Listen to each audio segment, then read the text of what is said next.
This is Off Script with Trish Glose, intimate interviews with interesting people. In front of my microphone today is Hilary Kemmling. Hi. Hi, Hilary Kemmling. She's drinking her coffee this morning. It's a Monday.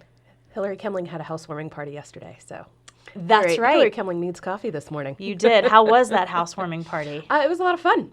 Yeah? It was our toast party. Yes? Yes, and got my friends to be as creative as possible, bringing all their favorite toast toppings. Oh, I like that. Toast for like bubbly or toast for toast? Both. Okay. Yes, lots of bubbly, but toast for toast. Okay. Like avocado toast and Interesting. that sort. What was the Yes. most creative toast topping? The most creative was one she did a delicata squash puree that was delicious. It was Yum. squash and lemon and garlic. Surprising, but it was really good. And toast like good old white bread or? All of them. All of I them. mean, obviously our favorites are, Rise Up and Coquette. and Oh, so far. Coquette. Yes. Oh, the Olivia bread.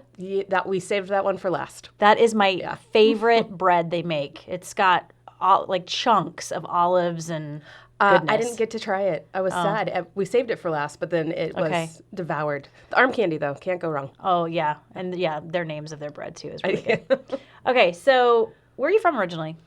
How originally? Well, like, did you born bounce? I was born in California. Okay. But we've lived here since I was 3. Oh, okay. So then when I bounced around as a young adult, but for the most part I was... Lived here, meaning Southern Oregon? Southern Oregon. Jacksonville. Okay. Jacksonville. Actually, I've never lived outside of Jacksonville in Southern Oregon. You grew up in Jacksonville. I grew up in Jacksonville. Chris Dennett I just interviewed Chris Dennett. Yeah. He also sort of grew up in Jacksonville. Sort of. Sort of. Yeah, we didn't go to school together, though. No. Did you guys know each other? No. Oh, okay. No, he's a little bit older. Hey, Chris, you're a little bit older than me. You're older, Chris. So you grew up in Jacksonville. That just, to me, that seems like what an idyllic childhood. You didn't realize it at the time. I mean, you grew up in Southern Oregon and you hated it. It was sure. Like, it's not as boring as it once was. Right, right. 20, 30 years ago, it was, no man's land. You were bored here. to tears? Yes, exactly. Okay. But looking back, I now realize what a gift that was. It was yeah. awesome having that upbringing. What do you mean you bounced around as a young adult? So I started getting kind of stir crazy when I was 16. I was going to say, were you like 8? No. Like, Mom, I'm out of here. It was close to that, but she finally, when I was 16, kicked me out. It's like, you have to go do something. You're going to just lose it. So I did an exchange program to Hong Kong. She didn't kick you out. Yeah, I mean, I never lived back in my house again since then. No way. Well, that's not entirely true. Okay. When I got divorced, I did move in with Mom and Dad because that's what you're supposed to do. It really is. Yes. Get back on your feet. So you did an exchange program in Hong Kong. Yeah, for a year. Okay. Liked it so much, tried to push it a little bit longer, so stayed almost a year and a half. Then came back, finished high school, and moved to Seattle. Did you learn the language while you were over there? I mean... That's a no. I was 16. I mean, I learned some words. Yeah, of course you did. Yes. Well, you're a 16... Not the ones I can say on a podcast. You'll yell at me.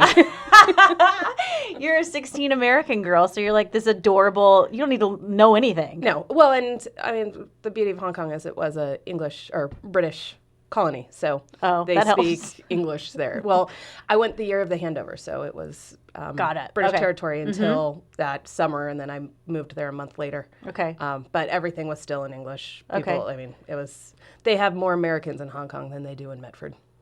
Okay. Where did you go to high school? South. Okay. And so you came back and finished. Yeah. Graduated. Yep. Was that something that was normal to do, like an exchange at that time for a year or longer? There were not a lot of us from Medford that, I mean, it's usually 1 or 2 kids a year. Okay. That actually would go on through that exchange program. The one that I did. I think Rotary exchanges are a little more common. Okay. And it would also seem like, Spain or Italy. Australia, yeah. Those would be like the top. I applied for Australia. I didn't get it. I got Hong Kong. Hong Kong. Yes. So you graduate, and immediately after you graduate, you go to Seattle?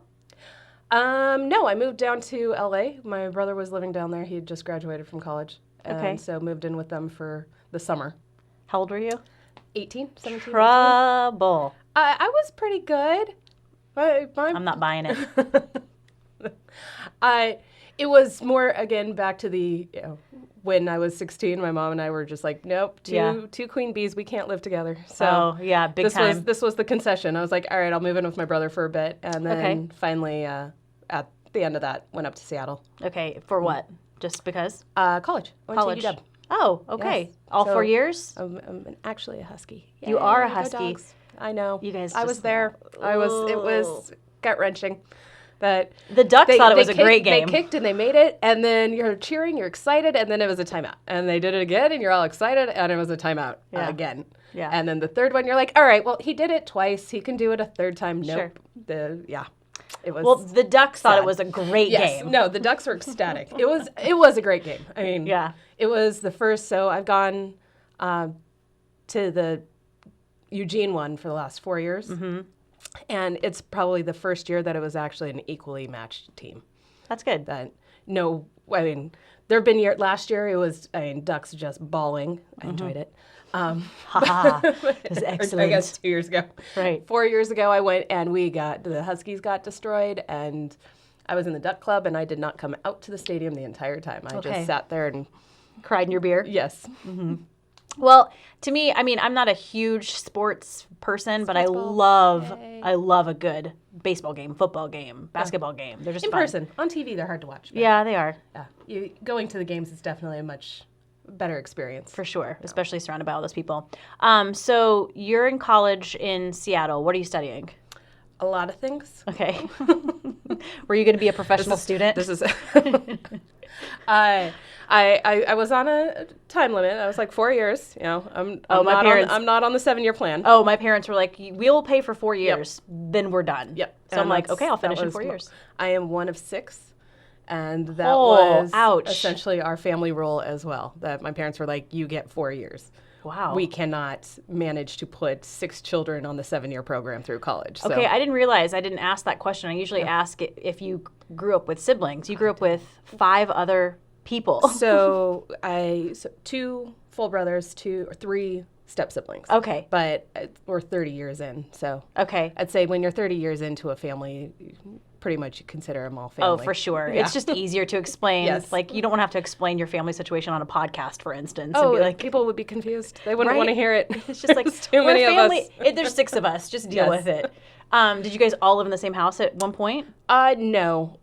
Just the age spread. That helps. Yeah. So we're between ages, at this point, 37 and 43. Mm-hmm. But there was... Where are you in the lineup? 5. Oh, ouch. Well, I was the baby of my 3. Okay. So I still got some baby years in there. Absolutely. I got to enjoy that. Absolutely. And that's what we have in common. Yes. Babies are the best. They are the best. Yes. We're spoiled rotten, and we know it. And we're adorable and sweet. And hilarious. Yes. We're the funniest of the family. And the favorite. Yeah. And best looking. And the best looking. I feel like we could go on with this one. Okay, so you're studying a lot in school. What does that mean? I wasn't really sure what I wanted to do. Mm-hmm. I bounced around a lot. So I studied archaeology. I did aerospace engineering. I China studies sense. Because obviously I lived in China, so that was a natural segue to study. And then finally I went in the fall of my senior year to my counselor. And I was like, it's my last year. I have to graduate. And she went, well, then you're a poli-sci major. Okay. Because I had enough credits that I could actually complete that degree by the end of it. So essentially what happened is I finished out my college career and went, great, I'm a poli-sci major. I don't know what that means. Now what? Politics, law school, didn't want to do any of those. Yeah. Which then led me to my further lifelong student goals. Okay. And cooking school. Cooking school. Because I realized that was actually my interest. Cooking. Yeah. Well, what do you want to be when you grow up? Retired.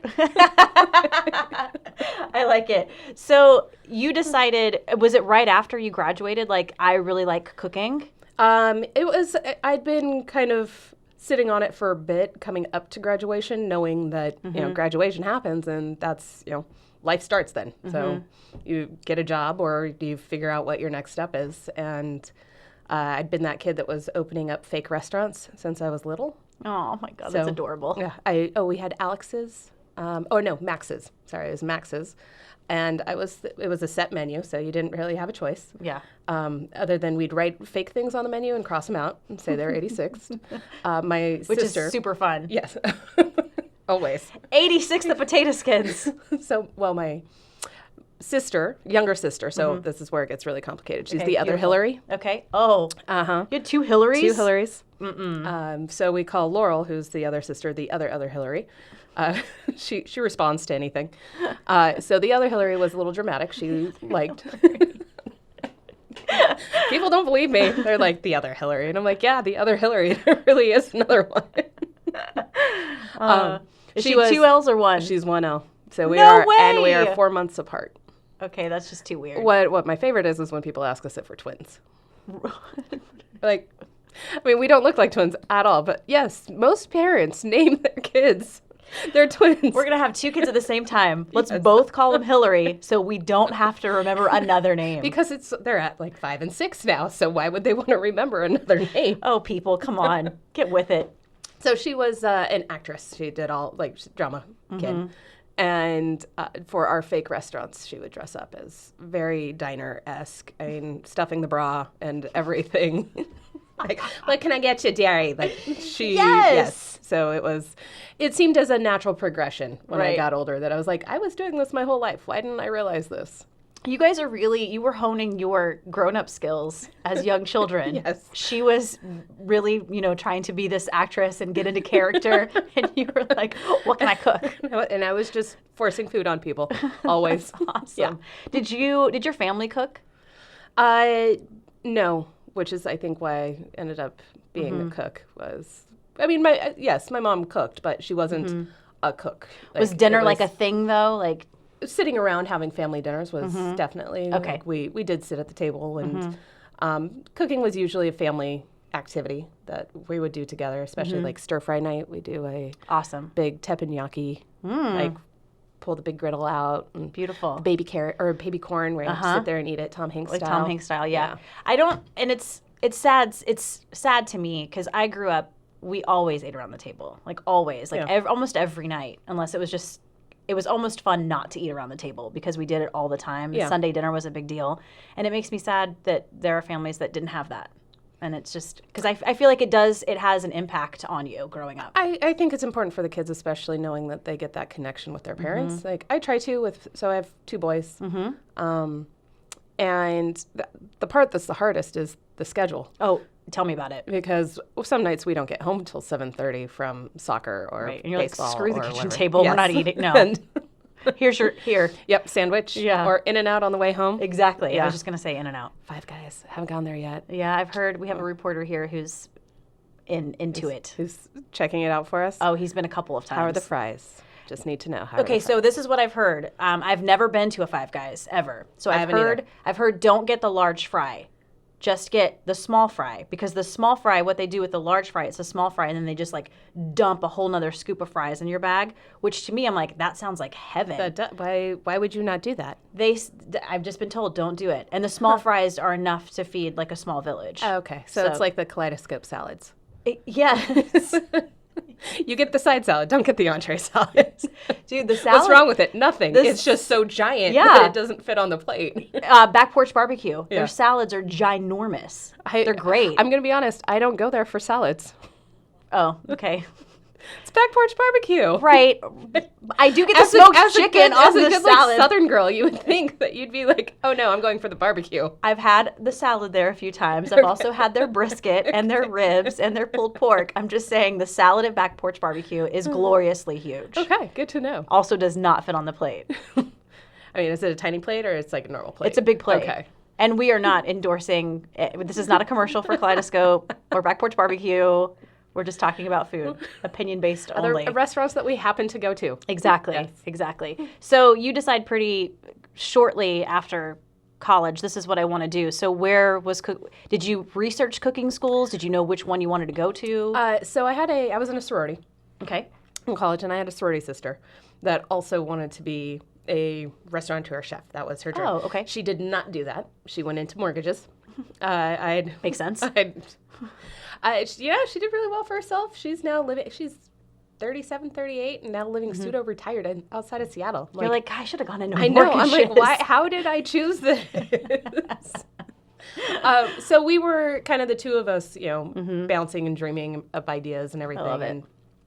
And talking about different culinary schools and what they provide, what, the differences and everything are.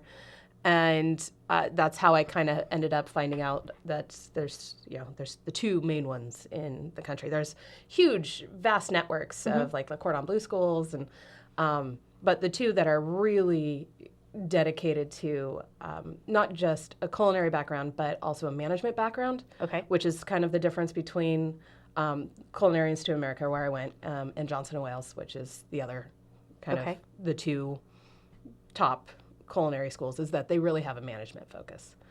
The other schools are really just about getting you basics on culinary skills, and it's a great way to get your foot in the door. Go cook in the world. So, but obviously, I'm sitting there looking at the fact that I just finished a bachelor's degree, going, "Hey, Mom, I'm going to be a line cook." Nothing. There's anything wrong with the line cook, but I love my boys dearly, but I feel like they wouldn't have gone. Agreed to that decision. That it would have been a hard sell for the family. It's a little bit bigger. Yes. Okay. So you had to go a little bit outside the box. Yes, exactly. So I needed to be like, all right, so I'm going to cooking school, but this is like a cooking school that focuses on management side of things. Like, look at my plan. Yes, exactly. So that's how I ended up there in New York. So in New York. It's in New York. How was it? Cold. How long were you there? How long were you in cooking school? So it's a 2-year program that I went to. And and it was one of those cold winters where it's like negative 13. People would go out and they pour the glass of water and it freezes before it hits the ground. If you went outside after taking a shower, you could break your hair. Oh no! Yeah, that's why I'm like, it was a cold 2 years. I don't know if it's always that cold there, but it was when I was. Okay. But I'll be honest, I lived there and could not wait to get back to the West Coast. I was not an East Coast kid. No. Well, how come? Why do you think? Fast-paced, intense, a little uptight. And even if it's not uptight, the perception is uptight. That, when somebody's sitting there like aggressively in your face, that's just who they are. They're not actually yelling at you. They don't think they're being aggressive, but my reception was that. I'm like, why are you always yelling at me? Help me. Yes. So it was a quick jaunt over there. Okay. And then what? Then back as fast as I could. Okay. So did you work out here at all? So when I moved back, I started catering. Okay. And then I've bounced around at a couple different jobs. We'll say my most recent was working at the Willows Bed and Breakfast. Mm-hmm. So I was helping Sandy with her events, and they gave me a room there, so I was a live-in, essentially. Okay. So do housekeeping and upkeep and helping with guest services and breakfast and stuff like that. Okay. And then her cooking classes also. Oh, yeah, that's right. Yeah. She still does them, but she's scaling down a little bit. I think they're on the market, so they've been trying to sell. Exactly. So I think it's hard to schedule things like that outward. Right. Where did the German thing come into play? There's like so many different directions on that one. Okay. That I really wanted to do an Irish pub. That's the very beginning. Here in Southern Oregon? Yes. Okay. Was like Irish. Mm-hmm. And it just so happens that as I was thinking this, it's like the FBI and Facebook. I was thinking it, and all of a sudden Facebook knew that I was thinking about this. Just so creepy. It is exceptionally creepy. It's amazing, though. Like, it's literally things that you could just be sitting there talking. I bet my phone's going to pop up Irish pubs later. Probably. But at that time, like, literally as I was in, like, business plan developments for it, we had 3 other Irish places open in town. Well, Four Daughters had just opened right then. Great. And then Shenanigans, which I did not realize wasn't an Irish pub. Wait, Shenanigans was an Irish pub?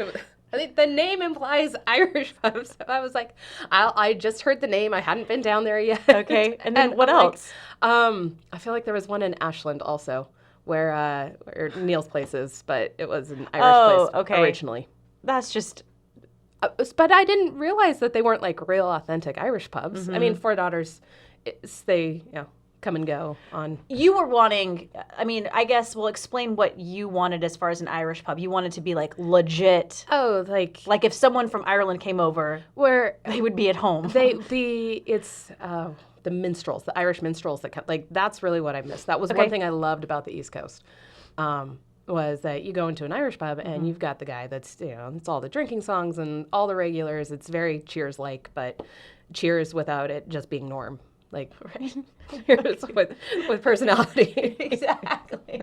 Okay. So then was that a flop? Were you just like, I can't open another Irish pub? Well, I was just kind of looking, I was like, that's going to be, if you have a market that's saturated, it's like Southern Oregon doesn't need another Mexican restaurant. Right. Like, there's things that we do have enough of. Plenty of. Plenty, yes. And though we don't necessarily have plenty of Irish pubs, it's a niche. And so trying to get into a niche market is going to be tough. 100%. Yeah, to be like, hey, we're going to have a lot of these. It's like, we're going to be new little Ireland. I have a new coffee stand. It's drive-through, but it's not Dutch Bros, Human Bean, or Starbucks. Oh, there's Black Rock. Or Black Rock. It's like, but it's going to be something different. And I'm really going to sell it. I mean, you're right. There's certain things here we have plenty of. But I'm going to have really good milk. Like it's going to be the best milk. Great milk. Best milk ever. So we kind of put the Irish thing on the back burner and then started brainstorming. We did a market survey. And number one that the area wanted was a wine bar. That would have actually been a really good market to get into at that time. I just didn't want to do a wine bar because this is going to be hilarious when I give the reason. I just didn't want to get that involved in alcohol. Like, that is funny. Yeah. And so I did a beer place instead. It makes total sense, actually. I know, it doesn't. I was like, so the way things unravel sometimes, you're just like, I don't know how that happened. But so the second spot it wasn't German necessarily, it was sausages. But there's no place in town that you can really go for dinner or lunch and get a good sausage. Okay. And I was like, sausage, okay, like a Taylor's type of thing. But somehow that then evolved into we were doing this full renovation on Bigham Knoll and digging into a lot of the history of Jacksonville and discovered that there's so much Germanic background that we didn't even, it's one of those, understandably, there was a very dark time in history that people kind of stopped talking about their German heritage because it's not pretty. Yeah, exactly. Not pretty. So you guys purchased Bigham Knoll in 2007 as a family or just you? No, it's my parents. Okay. I have I've worked since then to gain ownership of it, but they were the primary capital behind it. Okay, and this was at one time was a school? Yes. Okay, and so you guys are looking into the history of it because there's so much history in Jacksonville alone. I mean, more than you can possibly digest, unless there's a few. I mean, there's Larry Smiths of the world that. Do you know Larry? I love Larry. Okay. Who he's made it his life though to be Mr. Jacksonville, to know all the ins and outs and the nuances and all the Larry. History. Yeah. He's going to be on the podcast. Yes, he should be. He knows was my fifth everything. grade teacher. Really? Yeah. Oh gosh, I love Larry. Did you still call him Mr. Smith? It took a long time for me not to. There's still teachers I see to this day, and Larry was one of those that probably about 5 years ago was when I finally started saying, Larry, and even then it's uncomfortable. It's so weird seeing, especially as a kid, when you saw your teachers outside of the classroom, not in their natural habitat. And you're like, they live outside of school? They're like, I don't understand. Mom, she's wearing shorts. Ew. It was so bizarre. It's like she wasn't in her normal attire. No, we, at a preschool once, one of the kids asked, preschool teacher, I worked at a preschool, so at one time. Okay. They did not understand that she didn't sleep there. She was like, well, I'm going to go home. And they're like, what do you mean go home? Home? This is where you live. Yes. No, they had no comprehension that you see somebody outside and they might have a life outside of that. Yeah. Nope. Okay. So so that you realize there's all this Germanic history just within Jacksonville or? Within Jacksonville. I mean, okay. I'm not taking on the We'll call Larry. Of Southern Oregon history. And so we decided that was really a kind of fun tie-in. Is, all right, well, if we're doing sausages are a natural segue into German, and we'll do something that kind of focuses on that German side of the heritage that was this. I mean, Peter Britt was a German Swiss. So, I mean, when we say Germanic, people think Germany, and we're like, yeah, but Germany didn't really exist until the mid-1800s. Like, it was a whole bunch of different states until the reunification, or I know I'm talking Look at you, history buff. Because I have to lecture people on this a lot. It's true. Why is Oktoberfest in September? Oh, good point. Okay. I don't write the rules. I am German. We follow them. That's it. Following the rules of Oktoberfest. So, and then, I mean, was it shortly after that it became Schoolhaus, Brewhaus? So we did a 3-year renovation on that building. So in that time, we were working on getting the entire, we had to do a seismic retrofit. So the whole building came down, essentially. Wow. And is now steel reinforced. So there's a whole steel infrastructure on it. It had to be brought up to, public usage code, which is kind of sad that it was considered safe for kids, but it was in no way safe for kids. Right. Because it's a code change. And so when you have a code change, all of a sudden you have to actually make everything safe. Yeah. We're like, but we had children in this school with like these beams that had 13-inch swags in them supporting the upper floor. It was frightening. That is frightening. I'm glad that Cascade is in their fancy, beautiful new building. Like, that's amazing for them. Yes. Like, yay. Okay. Yay, Cascade. Yes. So a 3-year renovation, and then, I mean, what are you doing during this time? During that time, I was actually working at the Jacksonville Mercantile, which is no longer there. Right. They're the something in a culinarium. It's in Ashland. Ashland, yeah. And while I'm doing that, I was also essentially the lead project manager. I don't know what to call me. Okay. In that, but I didn't have a title. But essentially, I was the day-to-day check-in with construction, with the foreman, with designer. So there was, because my mom was still, so she was very, very much involved. I mean, pretty much every single light fixture in that building was picked out by her. But she was also still traveling for work a lot. Okay. And so somebody had to be on the project the whole time. You were the girl boss. Yes. Okay. I like that. Exactly. And then I did a stint in Germany to actually learn how to cook German food, because I'd never done German before. Okay. Was it like a cooking school in Germany? No, it was a rest. So I haven't told you this story before. No. Oh, I'm so excited. The world's most embarrassing story. Yes. Okay, it's not that bad. So yay! We decided Hilary's going to tell an embarrassing story. So we were settled on German food, and we're like, all right, but now we have to figure out what that means. And so did an exploratory trip to Germany. And where do you start when you start in Germany? You start in Munich. Okay. Because that's where, that's the fun part of Germany. Berlin, that's not really the fun part. You don't. Although it's actually amazing now that I say that, but Berlin has done this huge, massive urban renewal, and it's a phenomenal city. But noted. Didn't know that when we were going over to go on our culinary adventure. So we started in Munich and just started train hopping and going, okay, this city, now this city, and we just kept going around trying different things. Eating. Yes, pretty much. Oh, I know that sounds horrible. Amazing. So bad. It was sounds amazing. Poor me. Yeah, I feel bad for you. So we ended up in this town, Garmisch-Partenkirchen, which is in the very south of Germany. And it was Thanksgiving, and so we asked our hotel, hey, it's an American holiday, it's really special. Can you send us someplace really nice, like a really great place to go to? And they're like, oh, this place, you gotta go, Zumwitschitz. No. Gesundheit? No. Can't say that on the air, Hilary. Right. Bless you. Okay. It means the deer poacher. Oh. It's a game meats restaurant. And award-winning Bavarian cuisine, Chef Dieter is amazingly talented, and we go and we have one of those life-changing meals where you're just like, oh my God, it is fantastic. And at the end of 3 hours of dining and however much alcohol came with that, my mom gets up and she's like, I'll be right back, and walks into the kitchen and demands to see the chef. Tells him how amazing his meal is, and we're here from America, and can my daughter come work for you? Oh my gosh. And I'm just back there like, oh God, Mom, please don't. Please. She's not afraid of anything, is she? No. Oh, hell no. Oops, sorry. Oh, it's no, you can. Hey. Yeah. You can say hell. It's a podcast. When I say last time we had to do one of our things. We had to bleep out a lot. So we had to edit out a lot. So he said, well, not right now. We're going into busy season, but, come back in the spring. And so I went back in March and studied with him for 2 months. And so it's called stage. Okay. And he taught me everything, went through all of his recipes, let me work on their line, showed me all of his inventory, his ordering. Internship. Yeah.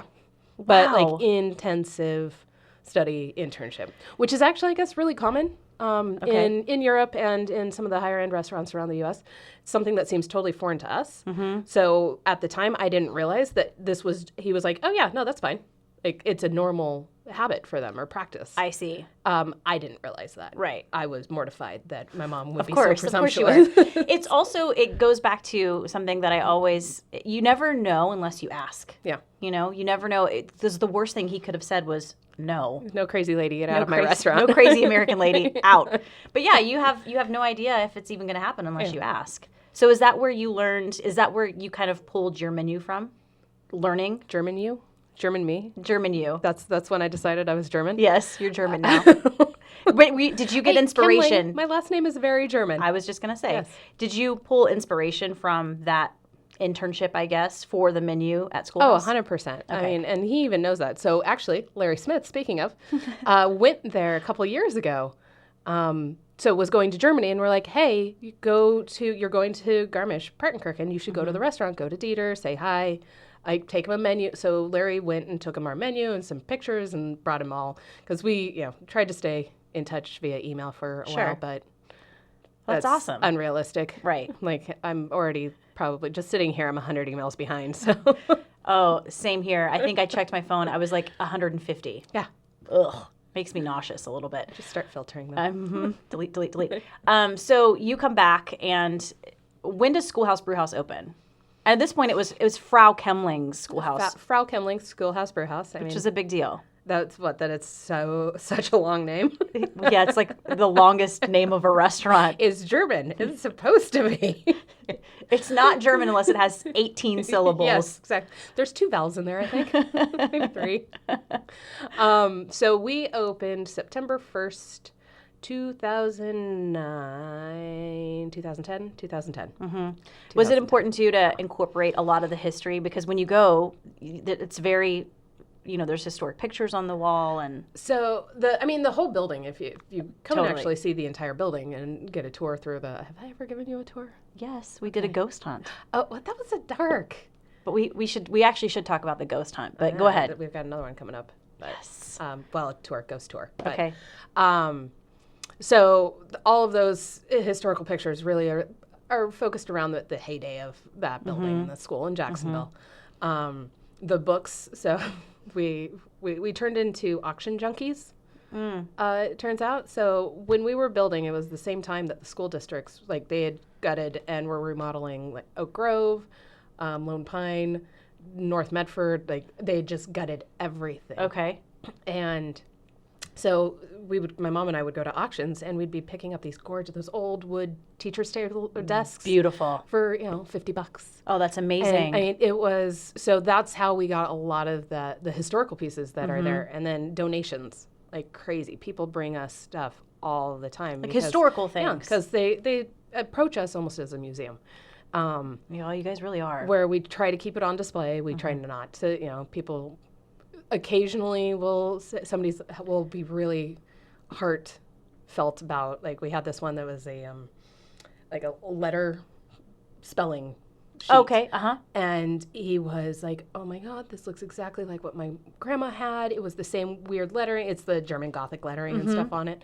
So something like that, we were like, all right, we have a couple extra ones. You can keep it and take it to your grandma. But for the most part, we try to keep people's stuff on display just so awesome. Because I know that's important to them. A lot of people have, emotional connections to, Well, and we did, history. Because you and I were talking about the building itself and just the fact that it is so historical.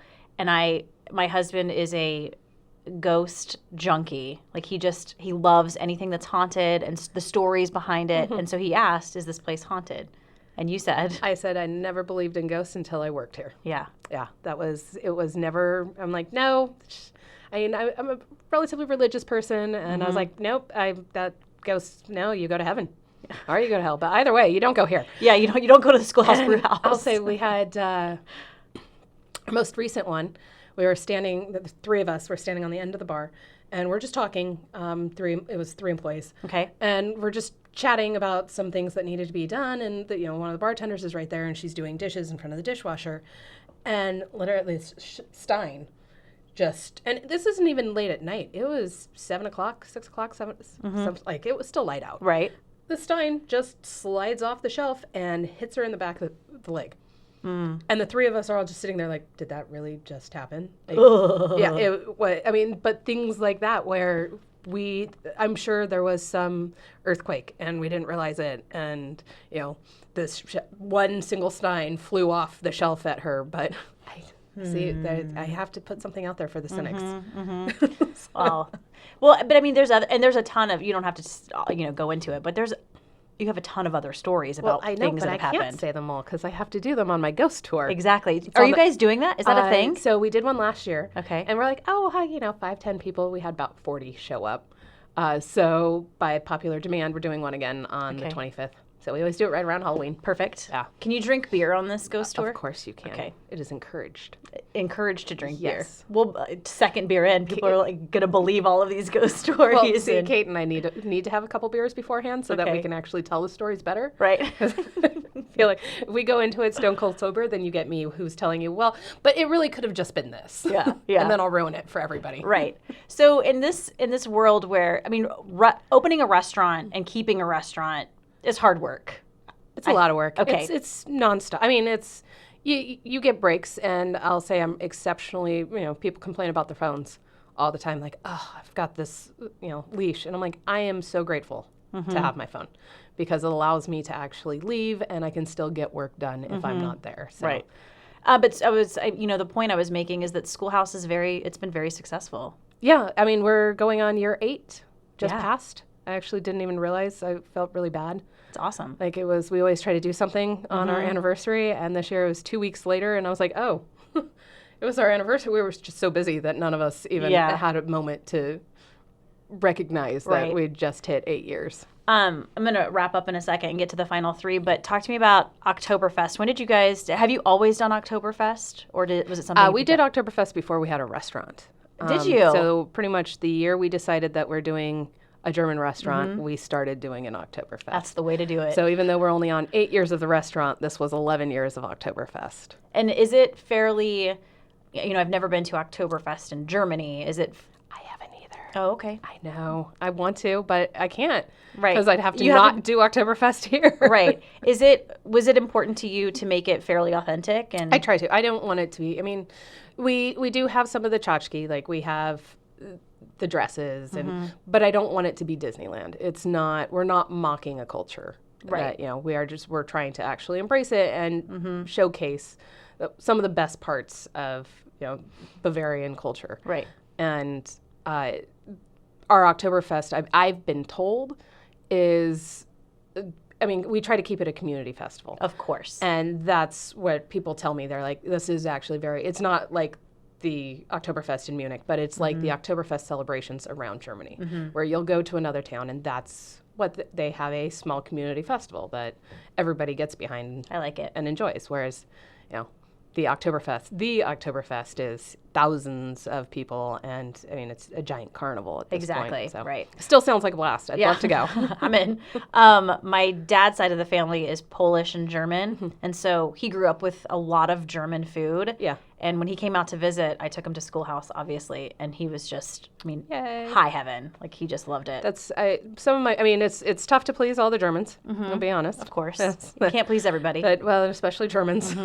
That we'll have some this is not how my mother made it. And we're like, okay. Your mom, would you like her to show me how to make it? But then we've had ones where we'll have women, like old ladies, and they're crying because they haven't had, like, it's just like their grandmother's apple strudel and they haven't had it. I know. And those are the ones that break my heart. That I'm like, whatever you want, I'll do it. Just tell me. Yeah. It's like that scene in Ratatouille. I'm assuming you've seen Ratatouille. I have. Okay. Where he eats the Ratatouille. I can't get my kids to watch it, and it makes me so mad. I know. I'm like, you guys have to watch this. And you know, I will say it's kind of an adult cartoon movie because it's the storyline is a little bit. Yeah. I love it's one of my favorite movies. Maybe that's why I like it so much. Yeah. But when he's eating the Ratatouille and he just is immediately taken back to an 8-year-old boy. And that's, I mean, and that it really is one of the most rewarding parts of my job is when you have those people that, you know, they're like, that's, I mean, in the service industry, that's really why we're in the service industry, is for those experiences. Right. And I love the line where he says, why do they call it Ratatouille? It sounds like rat and patootie. See, you would think little boys would love that line. Right. Your kids need to get with it. I know. What is their favorite Disney movie? Do they have one? Star Wars. Okay. And Star Wars. All of the Star Wars. Star Wars. And the Clone Wars. And we have watched a marathon where we started with episode 1, so the first of the bad ones. Right. And we marathoned through those, through the Clone War cartoons, through all of the good original 3, and then all of the pseudo. Okay. Like I have lots of Star Wars. I will forgive them then for not liking Ratatouille. It's not violent enough. Exactly. Like, does the rat die? Yeah. Then I'm out. That sounds lame. Okay, does he kill the critic? Like, anything. Ooh, that would be a good plot twist. All right. We could do this. Poison. We could do this all day. I've had you on West Coast Flavors before, and literally we could wrap up the shoot within an hour. But you and I, this is what we do. We don't stop talking. No, and it's obnoxious, and no one else thinks we're funny, but you and me. Because we're the babies. It's true. We're the funniest. Okay, final 3. Best advice you've ever been given. So you sent that to me, and I was thinking about it, and I was like, personal or professional? Both. I was like, because professional is actually really easy for me to think of, and it doesn't seem like a big piece of advice, but it's something that has really stuck with me. Okay. Was the story that one of my culinary chefs was telling me. And he was like, worked at a restaurant once, and, you know, the table wanted chocolate milk. And the server said, sorry, we don't have chocolate milk. And he was like, do we have milk? Yes. Do we have chocolate? Yes. Well, then we have chocolate milk. So why wouldn't you just take 2 extra seconds of a little effort to make somebody's day? And that's something that I'm like, why? It's something I always try to relate to my staff as well, that little bit of effort makes a huge difference to people. Huge. So it's, it's chocolate milk. Chocolate milk. If you can make chocolate milk. So. Okay. Do you have some best personal advice? Best personal advice. I mean, do you want to give me some? I could use it. Yeah. Always make your bed in the morning. Yep. My mom always, I mean, I didn't make my bed this morning. I usually do, but no one makes the bed like I make the bed. So like Chuck will try to make the bed and I'm like, I gotta remake it. Hospital corners? No, I have to remake it because it's just a thing, like making your bed. Then you can like finish your day. Yeah. Okay. It's a good start. So there's your personal advice. Make your bed. You're failing already, miserably. If you ever left this place, Southern Oregon, what would bring you back? What would you miss the most? I mean, also was contemplating on that because I have left and I have come back. It is a hard place to leave, really. It's gorgeous here and the people are nice. And we really do have this very special, unique pocket in the world. Where we kind of have it all. And I mean, other than our new 2 months of smoke, but you know, outside of that, we kind of have it all. And we have a German restaurant. Exactly, with beer and bratwurst. And Oktoberfest in September. But it's family is always the reason that this is where my family lives. And so this is where I'd want to raise my children. Do they all still live here for the most part? There are 3, 2 older brothers and their families and my parents. Okay. Then the rest are Seattle, Portland, and Arizona. Okay. Where's the other Hillary? Arizona. Nice. She's in Tucson. Shout out to the other Hillary. Enjoying the sunshine. Bless her heart. There's got to be some impact. I'm going to have to send this to her. Yeah. She's going to be so excited. Right. Like people really didn't call you the other Hillary. Mm-hmm. Yeah. Yeah, they did. Hilary A, Hilary B. Bless her heart. And then final meal. If you were ever given a final meal and a final drink, what would that look like? Well, the drink's easy. It's Manhattan. Okay. Like, done. Love my Manhattans. What do you love about a Manhattan? Really, really well-made Manhattan. Mm-hmm. That it just kind of hits all of the senses. Mm-hmm. So it's a boozy drink. It is, but yeah. Oh, I can handle it. Got it. Okay. But no, I mean it's perfect Manhattan, I should say. On the dry side of perfect Manhattan, but it's got a little bit of sweetness, that full mouthfeel. Like tiny bit of acid in it. That's so classy. I do love everything about a Manhattan. Okay, meal. I know. I'm trying to think. I really couldn't decide on that one. I was like, oh. I mean, honestly, as generic as it sounds, bagel and lox. Really? Yeah. Wow. That's my one secret indulgence in life. I don't do it that often, but I do love it. And it would have to be like the best bagel. Yeah. Oh yeah. No, the best lox. Yeah. Okay. And anything else? Capers or anything on top of it? No, the whole. Yeah. The whole shebang. Nice. Wow. Did we just do that? Oh man. It's almost like we finish each other's. I know. We finish each other's sentences. Yes! I can't believe you just quoted Frozen.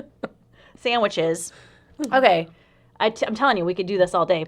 If you're listening to this podcast on iTunes and you like it, please subscribe, rate, and review. It helps other people find us. We're also on Google Play.